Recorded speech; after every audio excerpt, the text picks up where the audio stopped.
Welcome back to the BME Grad Podcast. I'm your host, Devin Hubbard, and today we're joined in the booth by Marcy Bullock. Marcy is the Director of Professional Development at NC State's College of Engineering and also the host of the Engineering Pack Pod. Welcome.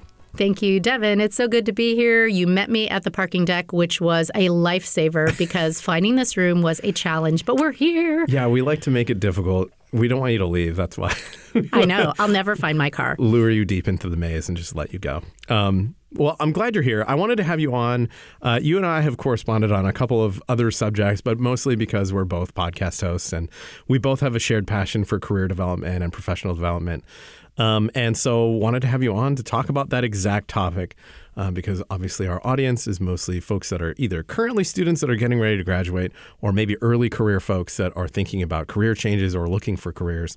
And so wanted to talk about a bunch of different professional development activities and attitudes. But before we get there, I want to give you a chance to do a proper introduction because there's no possible way that I could capture the most incredible stuff that you've done. So I'll let you introduce yourself and then tell me a little bit about like how you got where you are. Absolutely. Well, thank you again for having me. This is so fun to talk about my story, my path, my journey. As you know, I'm usually on the other side of the mic doing the interviews, so this is different. But I have 30 years of experience in that gem of a world that you mentioned, which is career development. What do I want to be when I grow up? Where am I going with my life transitions? And I love it. It doesn't matter where I've been on the planet, from Australia to California to NC State, which has been my home for a couple of decades now plus. I enjoy helping other people see their potential and reach their potential. And I love working with organizations because when people are feeling engaged and energized, then organizations thrive.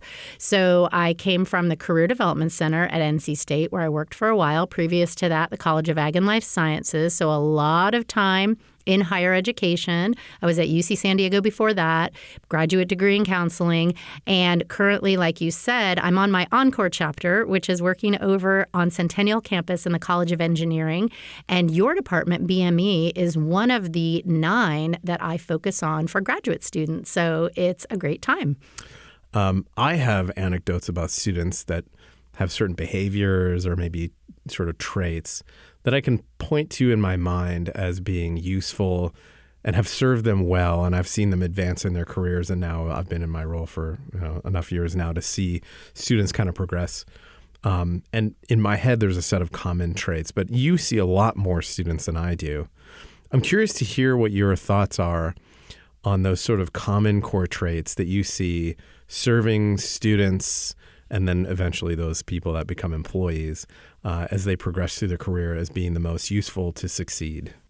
That's a wonderful question, Devin. So useful to succeed. And when I define success, that means doing something meaningful, making a difference, whatever that is to you. So the biggest trait that I think comes to mind first is understanding yourself. And that is a lifelong process because who you want to be next is kind of how I redefine that question, who do you want to be when you grow up? So the more you can learn about yourself when you're an undergrad by taking advantage of all of the resources that you have at both campuses. You've got all your opportunities to take on leadership roles, to be involved in community service, to be on a team, whatever floats your boat that really energizes you. Take that because what will help you in that experience is figuring out what you want to keep doing and what you thought was absolutely soul-destroying. So try things, get to know yourself, and in the process, you will develop what I like to call new century skills, which are all of the things that used to be called soft skills, but that have to do with interacting with other people in the world, because you will not be on an island alone with blinders on doing your technical stuff. We know that graduates of our universities will have wonderful technical skills coming out of the STEM discipline, but in addition, just understanding other people and listening. Oh my gosh, that's probably my favorite one, because most people, when in a conversation, are thinking about what they want to say first. But listening to learn, sitting at the heels of someone wiser than yourself, developing mentors, and that can be reverse mentoring as well, because if you are the new person in the internship or the co-op, You're bringing creativity, you're bringing fresh ideas, you're learning, and don't be afraid to just be authentic and share what you're thinking and ask questions and say, I don't know. I'm not sure if those are all skills, but those are the things that pop in my head that really help people succeed. If I could share a really quick anecdote about this sort of, I would call it sort of like lifelong learning yourself. I remember in college, I was talking to one of my aunts, and from my perspective, she's the kind of person who's always projected this clear self-awareness, like she knows herself and has always been very confident in that. And I remember her saying, I have no idea what the conversation was about, but the thing that really alarmed me, and I was in college about the time, and she was about to retire from a whole career of teaching. And she goes, you kind of have to know yourself. Shoot, I still don't know myself. And I was like, that alarmed me because I was in college and I thought, I feel like I finally am getting to know myself. And it was this first time I ever heard somebody who's had a career and who I considered to be the kind of person that would be very confident in themselves say that. And I thought, maybe I need to change my perspective on remembering that I should continually learn about myself. Anyway, that made me think of that. It's just like I have no recollection of anything else in that conversation. I don't even know what we're talking about that triggered that statement. Sure. I mean, it doesn't have to be someone in their 20s that's trying to get to know themselves. And a lot of the students I've worked with are in that decade of life, but I call it your trying 20s for a reason because you try so many things and it's okay if they don't all stick. And it feels trying because it's so easy to compare yourself to others and to think, I'm the only one that doesn't have it all figured out yet. So yes, people in their close to retirement years are still, I actually just taught a class for age 55 and up. And this makes me think of your story because I was teaching them about now you have more discretionary time. How do you want to spend it? Oh my goodness, these people had no idea who they were outside of the identity of that professional life that they had 1/3 of their waking hours every single day for 30 plus years.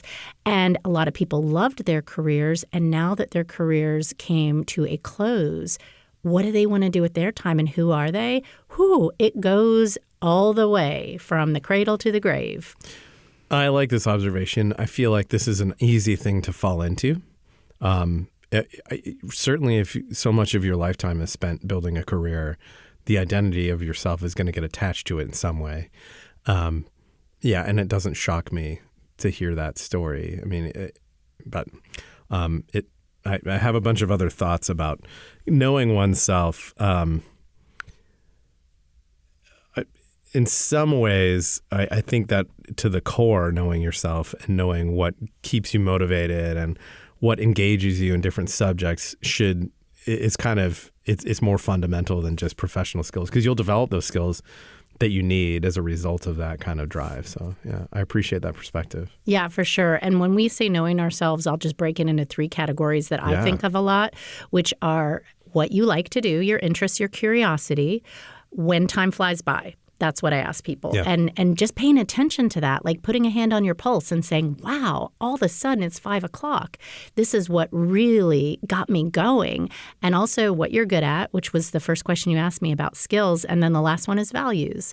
So understanding what's important to you, because that's a golden thread throughout your life. It doesn't change dramatically, but taking stock in that. Oh my gosh, most students spend more time planning their holiday break than what they will actually do and what's important to them in their career path. So those 3, interest, skills, and values, if you intersect them in the middle, that's where you find the sweet spot of an engaged employee. And if I could extend that, I would say, too, a good way to make yourself miserable is to choose something that doesn't align with those things. You'll find quickly you'll just you won't put the work in and you will be miserable. I don't know. You'll know it the moment you do something like that. And, your earlier comment, too, also made me think, and my poor listeners have heard me say this a million times. One of the greatest, I'd say, pieces of wisdom that I've heard from people or somebody, and this is from a mentor of mine, he would say, don't compare your insides to other people's outsides. And I feel like that's a really relevant thing, especially when you're early on in college and you're still trying to figure that out. It's really easy and tempting to look at your neighbor and go, gosh, I wish I were more like that. Or, man, why can't I be that good? And it's like you have no idea what's going on inside them. They're probably thinking the same thing. Yeah. And with social media, all the highlight reels, that's all we see. Yeah. And so another way I think about that, Devin, is don't compare your chapter 1 to their chapter 4. Yeah, totally. You don't know where they are in their journey. So let's just let go of that and focus on ourselves. Yeah, it's such an ego-driven thing, And, in some ways, I think if you can release that, it allows you to be a better learner and then also become a better mentor later on. So I completely agree with that wisdom. I think it also leads into sort of the next question that I was going to ask you about, which is advice for a BME or anyone for that matter that might feel stuck or uncertain about where they should go, whether they're earlier in their career or whether they're midway through their career or they haven't even started their career yet. What would your thoughts on that one be? Yeah, well, my first thought is you're not alone. Like, welcome to being a human. And the stuck part of it may be because you are in what I call a life shift or a life quake, like an earthquake. It's shaking up your life in some way. So let's take the undergraduate experience. You've been a student your whole life. Now someone is saying, oh, you have to decide what to do next. And everything has been planned out. That's an earthquake in your life. It shakes you up. And that involves what I call a messy middle. So that means that once you get shaken up and your life is shifting and you're trying to get your footing, you have to do that hard work of saying, I've got to go inside and look at who I am and how I want to use who I am to make some impact on this planet. What will my footprint be? I mean, everybody leaves a footprint on the planet. These are deep questions. So I think if you are feeling that messy middle, I want to reassure you that it's part of the challenge. It's part of the struggle. Get on the bus. We're all there.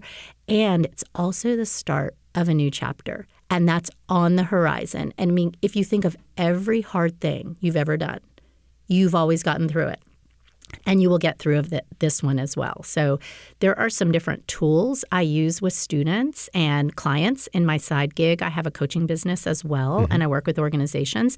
And the tools are a lot of looking at those 3 categories, skills, interests, and values, because people haven't done it before. And then, people are using AI for all kinds of things. But honestly, like you could take your top list of skills, interests, values, a little bit about your personality. I'm outgoing. I like this. I like that. And ask your bot to help you see a list of top 10 occupations or employers that would be a match for you just to get you going. I have a lot of follow-ups here, but one of this reminds me, in an earlier episode of this season, we talked to a person who works in AI. And when I asked him, what recommendation would you give to a student who's interested in getting into the field of machine learning and artificial intelligence, he was like, his response was basically, use AI to tell you how to get into AI. And I was like, this is a thing I should probably do a better job of. Like, I really don't think, oh yeah, go to ChatGPT for that or go use Claude for that. But anyway, I digress. I teach a lot of students who are obviously seniors, and I agree. I think one of the challenges with being a student is your point. You've been a student your whole life, and you'll probably continue to be a student your whole life, but it'll look different.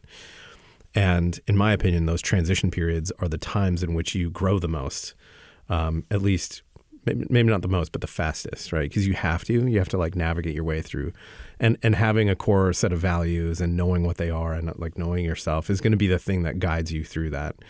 And so there's an element of tenacity that I think is required to trust that the guidance that you have from knowing yourself is going to get you through it. But then also you have friends and family members that you can lean on. So if you've done a good job of building your mentoring network, you can always reach out to folks and ask that question. Okay. So on that note, what kind of tools or mindsets do you find to be most helpful in managing, when you're in these uncertain areas, and we're going to talk about what I'm going to call imposter syndrome, but it sounds like it's an out-of-date term and I'm excited to learn about. I think it's easy to land in this. And you hinted at it earlier, and I brought it up too with this whole don't compare your insides to other people's outsides. But, certainly early in your career, or when there's a transition, or when there may be some uncertainty in your life, it's easy to feel like you're underqualified, or like you don't know what you're doing, or everyone around me is so much better, and maybe I'm not as qualified as I should be for this position, or whatever it may be. I want to hear your thoughts on this. Yes. So I did, when we were walking up here, we were chit-chatting about imposter syndrome. And I actually learned from Dr. Amna Shabir, and she was on my podcast. And I will tell you, this is one of my favorite episodes, of course, behind yours, Devin, because yours was awesome too. But if you have a show notes page and you want to link up to Dr. Amna, her stuff is so interesting. She's writing a book on perfectionism, and she's an MD. And what she taught me that really stuck was, when you say syndrome, it makes people think there's some way to treat it and there's a cure for it. So we talk more. I know, right? We talk more. The language we use really matters. So we say imposterism or imposter phenomenon. How to reframe imposter, because you are not one. And every person, oh my goodness, I think I've had 300 episodes as a podcast interviewer, and I cannot tell you one person who says, I never felt like I belonged and I was worthy. Everyone has that insecurity. So when people are feeling that, the biggest thing I like to remind them about is self-compassion. Just to be as kind to themselves as they would their best friend. They would never wake up in the morning and see their best friend and say, oh my gosh, you're looking rough today, and you need to change your attitude about this and that. And you would encourage your best friend and say, I'm here for you. I know you're going through a hard time. You'd give them some grace. And we can be really tough on ourselves. That voice in our head, I think there's like the encouraging one, the cheerleader, and then there's the one that is kind of the negative one that we want to evict. And just when we see it, you are no longer welcome here. And acknowledging it, so that when we're getting the feeling that we have to do everything perfectly, we can remind ourselves it's more about progress, because there is no such thing as perfection. And if you are addicted to that, please realize that stumbling and failing is going to teach you the best lessons. Yeah, I think what you bring up here, and maybe this is more of an opinion question, but in my opinion, when you're feeling that, there's an element of learning opportunity tied to that, right? One could ask, like, well, why am I feeling this way? Is there something I could do better or build on, or like these opportunities? So I think there's an element of, to me, like, how can you use that to improve oneself? And the challenge, and I think this is something with BMEs, not just BMEs, but certainly prevalent amongst the students that I have, is like the perfectionist kind of attitude is well selected for in the students that we see in the engineering college and in biomedical engineering, because they've had to go through a lot to get to where they are. And most certainly they've been selected for high performance in academics and other subjects. And so I think that naturally comes along with it. And, especially as one gets to the end of undergraduate, there's this, what am I going to do now? So I think that's amplifying it. And I don't know, what are your thoughts on that? Like, how do you feel like at the risk of becoming a perfectionist with that attitude, or maybe fueling that fire, how do you feel about that? Yeah, I totally agree with you that for our high achievers, they think that pushing themselves and feeling overwhelmed 90% of the time should be the norm, because that's how they got here. And my thought on that, honestly, is check in with your mental, emotional health and see if you feel like you are completely overwhelmed all the time. You should not be that way. You should not be suffering. Yes, it's a struggle. Now here's the line of what is the struggle that is normal, quote unquote, and am I allowed to take a break and take care of myself if I feel like I'm constantly setting the bar higher and higher, because the bar is never met. When you feel that way, you are like, I've got to get my undergraduate degree and get this GPA and get this internship, and then I have to go to graduate school, the best one, and do the best postdoc, and then get the most promotions. And it's just a constant hamster wheel. So taking a breath, grounding yourself with just some meditation, some music, whatever you use to relieve your stress, I think is so important when you are feeling that pressure all the time. Yeah, the hamster wheel notion sort of it makes me think when I hear, oh, I got to do the best of this and the best of that. It's like sort of why? And I'm not advocating for being the opposite and not trying at all. But I do think there's an element that's very important for people's mental health to be graceful with yourself. Like give yourself permission to not be a perfectionist. Yeah, you don't have to be working 80 hours a week. Yeah. Like you should have some things that are enjoyable in your life. Mm-hmm. And maybe it's a pet. Maybe it is just taking a walk in nature, fresh air. All of that is shown to be so helpful, and you can be way more productive when you take those breaks. Yeah. I want to ask something that you and I talked about when I was on the podcast with you. You brought it up, sort of generational differences. And I'm curious to hear your thoughts on this because I think all of what we're talking about today is relevant and applies differently depending on where you are in your career. I sometimes struggle with the notion that we should treat people differently based on their generation or think about things. But I agree with the notion that depending on when you grew up and what your life has looked like, you will have different, social with the way you interact socially with people is going to be different. Your expectation of social norms and professional norms may be different. I don't subscribe to the notion that you can necessarily put everybody in a box, but I do feel like there are trends that over time have changed. And, right now with Gen Z and Gen Alpha, I think there's a lot of difference. And, as a person who's not in those generations myself, I try to keep up with what's going on and how to connect and provide useful professional career advice to those generations that are up and coming. I want to ask your opinion on this. So, what do you do when you're working with people to coach them through, for example, an uncertain time, depending on what their life, where they are in life, what they've experienced already? What does that look like? Yes. So there's 4 generations in the workforce right now. And you were mentioning Gen Z, Millennial, Gen X, Boomers, and they've all experienced different things. And I'm so glad you asked that question. It's such a great question because it goes full circle to how we started the conversation about knowing yourself and also listening to other people.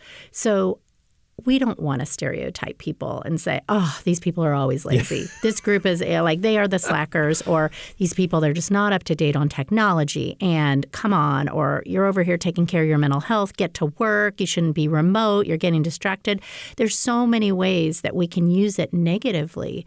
But I think it's part of just understanding the complexity of who you are and who all the other people on your team are, because you may have all 4 generations on your team in your first job or your first internship.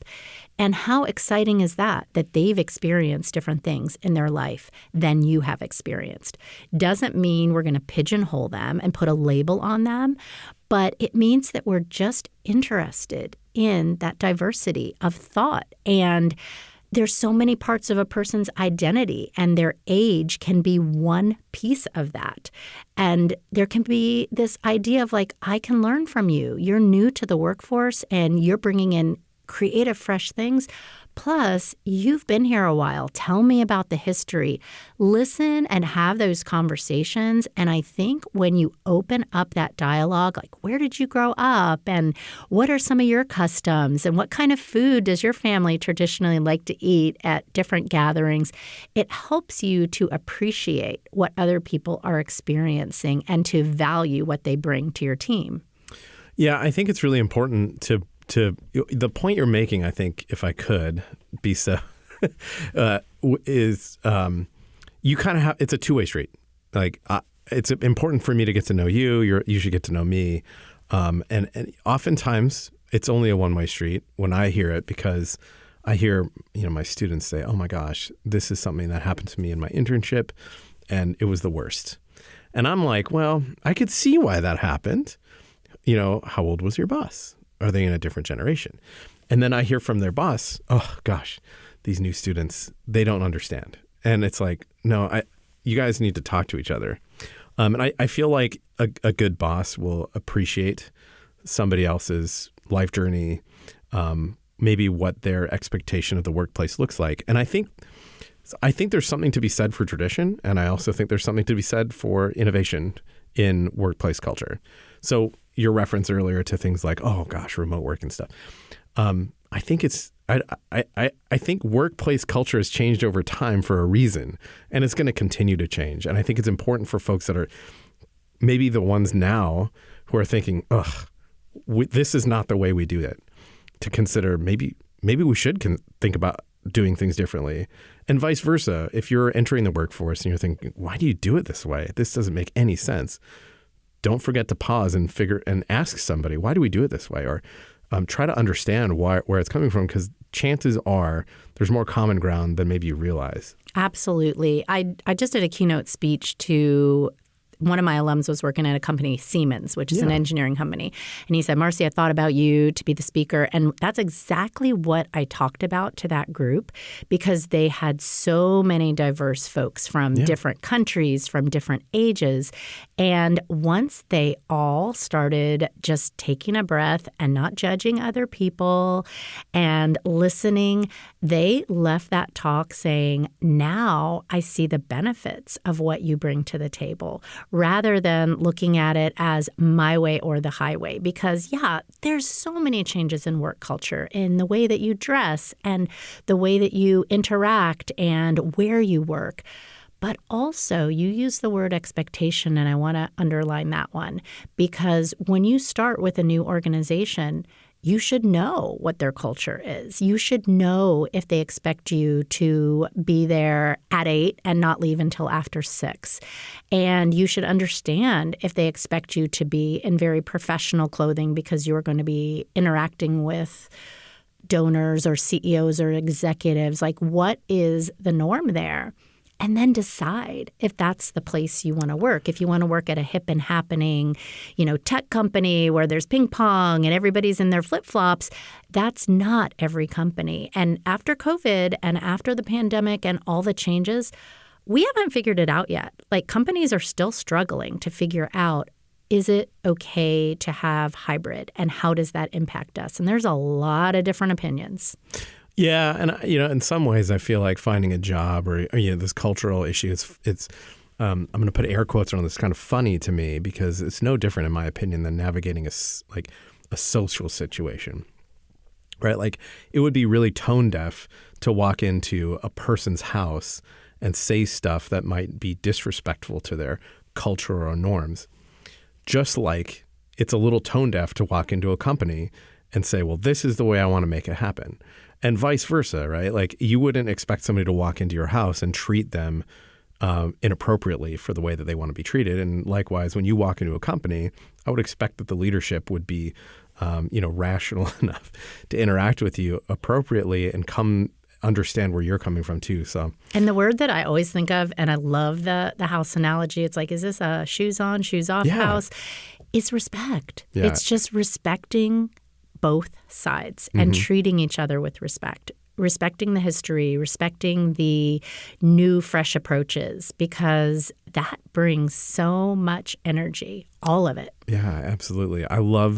To me, that's a great place for us to sort of wrap up here. But I do want to ask you, is there anything else that we missed? And I want to get to the podcast too. So is there anything you want to add about this discussion? I feel like one of the things that I was wanting to share was just as you think about your transition to the workforce, think about the reputation that you want your coworkers to remember about you. And I have that with so many of my interns, and I tell them that when they start with me. I said, I know you're only going to be here for 10 weeks or 1 semester or 1 year, or maybe your first job, you might be there for 5 years. But what will I remember about you? That's your reputation. And that's what you're doing when no one's watching. That's the kind of behaviors that you have in the work setting. Are you respectful? Are you professional? Which we didn't really talk about that definition, but I think it's respectful. And remembering that people are paying attention.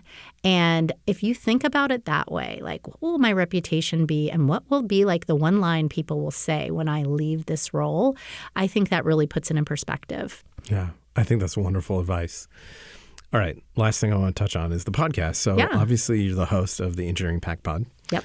And hopefully the people that are listening to this podcast will go check it out because I feel like they should. But I want you to tell me about the Engineering Pack Pod, who should listen to it, and then how they can find it. And then also, if folks are students or maybe graduates or not students, whatever, how do they get in touch with you? How do they learn from you? Because obviously you have a ton of experience and you have a ton of great wisdom to pass on that we can't possibly scratch the surface of in the 25 to 30 minutes that we have here. But tell me about the podcast and how do folks get in touch with you? Sure. So the podcast is Engineering Pack Pod. It's on Spotify and Amazon Music and YouTube, and we're soon to be on Apple. So if you just type that in your browser, you'll find us. And the podcast comes out every Wednesday, 7 a.m. And we have conversations with all our stakeholders. And the whole purpose of it is, when I say a stakeholder, I mean it could be a student, it could be an alum, it could be an employer, it could be anyone connected to the College of Engineering. So it's a little bit of a bigger umbrella than your narrow department, but it is the bucket that you are in. And in the conversations, honestly, we just normalize how hard it is to be a human, which is a tall toddler carrying around lots of baggage. And we bring all these people in that talk about the struggle and give inspiration. So I love giving people the stage. I love listening to stories. Every person is an entire planet when you open up the conversation with them. And I learned so much from those conversations. So who would listen to it would be a person maybe that is feeling stuck, that is feeling like they want to see opportunities that they don't even know exist right now, and that they need just a little pick-me-up. The conversations, I think, will give them a little bit of hope that they're not alone and that they will get to the other side. So, yeah, we have a great time. We have a Courage Corner every other week where my podcast editor, who I think you met, Luca, he's a junior in engineering, and sometimes we just turn the tables and I ask him questions and he asks me questions. The last one we did was on salary negotiation. So we got into some great conversations about how there's so much more to talk about than just the actual bottom line annual salary. So that's Engineering Pack Pod. I love it. You know, the salary negotiation, not to go into town. We had a great guest last season who is she's retired from the pharma industry but does a lot of negotiation, and specifically came in and talk about that. Yes, it's a good topic. Good. And a lot of people don't realize that they've got the ability and the power once they get the offer to get what they're worth. And it's not just money, as you point out. There's a lot of other things you can calculate. Anyway, how do people get a hold of you? Yes, so I am Marcy Bullock. You can type that into your Gmail if you're a student at NC State, and I will pop right up, and you can pop my name in the show notes. They're welcome to email me if they would like to. I enjoy getting a cup of coffee with students over at the 321 Coffee Shop on Centennial Campus.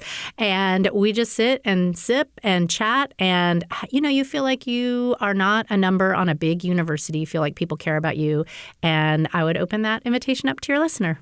Awesome. Well, Marcy, I really appreciate you coming on today. This has been a really fun conversation. I think I could go chat with you for hours. Unfortunately, we don't have time for that. But thank you again so much for coming on to the podcast and sharing your insights on sort of professional skills development. Really appreciate it. Had a great time. Thanks, Devin. The BME Grad Podcast is a production of the Lampe Joint Department of Biomedical Engineering at NC State University and the University of North Carolina at Chapel Hill. Recording and production is supported through Instructional Media Services with UNC School of Medicine. A special thanks goes out to Rob Kehoe for his assistance with recording. Music is by Leo Sound. To find us online, go to the BMEGradPodcast.com. Connect with us on Instagram at the BME Grad Podcast or at Joint BME. Subscribe to the BME Grad Podcast on Apple, Spotify, or wherever you get your podcasts. I'm Devin Hubbard, and you have been listening to the BME Grad Podcast. We'll see you next time.